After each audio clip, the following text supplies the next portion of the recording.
Tut bargi yuza qo'llanilganda chipqon va husnbuzarlar yiringini tez pishitadi.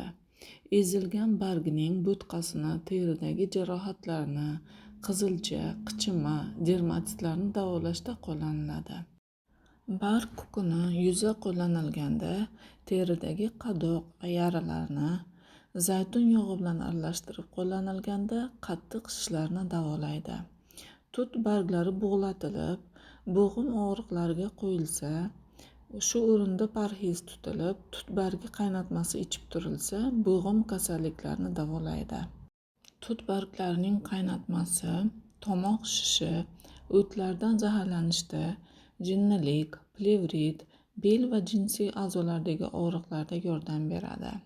Barg qaynatmasi yurak kasalliklari, qandli diabet, ruhiy kasalliklar, tutqanoqlarda, shuningdek siydik haydovchi sifatida tavsiya etiladi.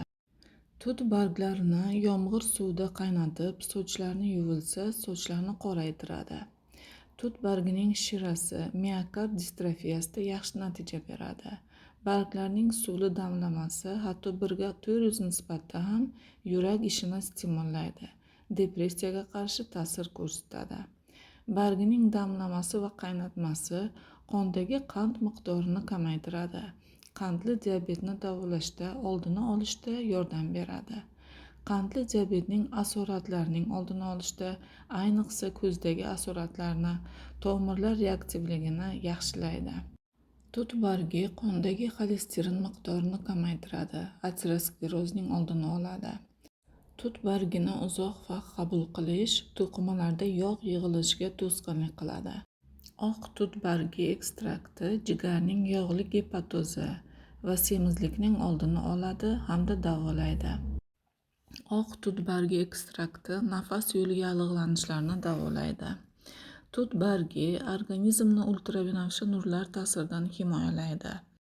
Oq tut bargining ekstrakti terining erta qarishiga yo'l qo'ymaydi.